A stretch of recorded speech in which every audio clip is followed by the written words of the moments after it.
Ils sont en effet très nombreux à avoir répondu à l'invitation de Bamako.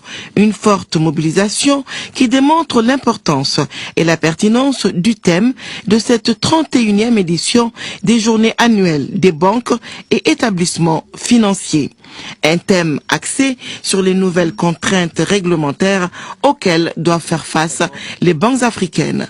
Il s'agit notamment de la question des correspondants bancaires sous le vocable de risking, les conséquences de l'évolution récente de la réglementation bancaire, la décision de la CEDEAO sur la monnaie unique éco.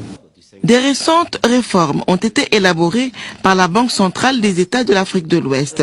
Parmi celles-ci, la réforme en cours sur la monnaie unique, l'éco et ses conséquences, les défis des banques africaines de demain.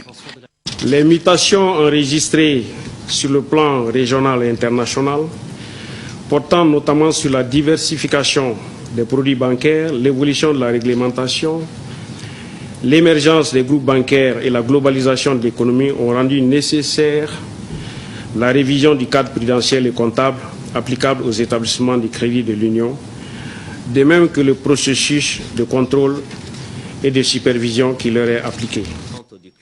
Ces journées sont à l'initiative du Club des dirigeants des banques et établissements de crédit d'Afrique.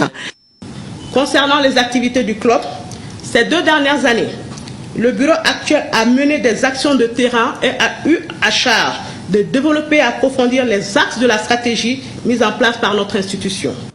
Des rencontres du genre sont nécessaires pour les experts et acteurs des finances, un domaine où changement et innovation sont constants. Le Premier ministre, Dr Boubou Cissé, rappelle aussi les perspectives de 2020 pour les chefs d'État des pays membres de la CEDEAO.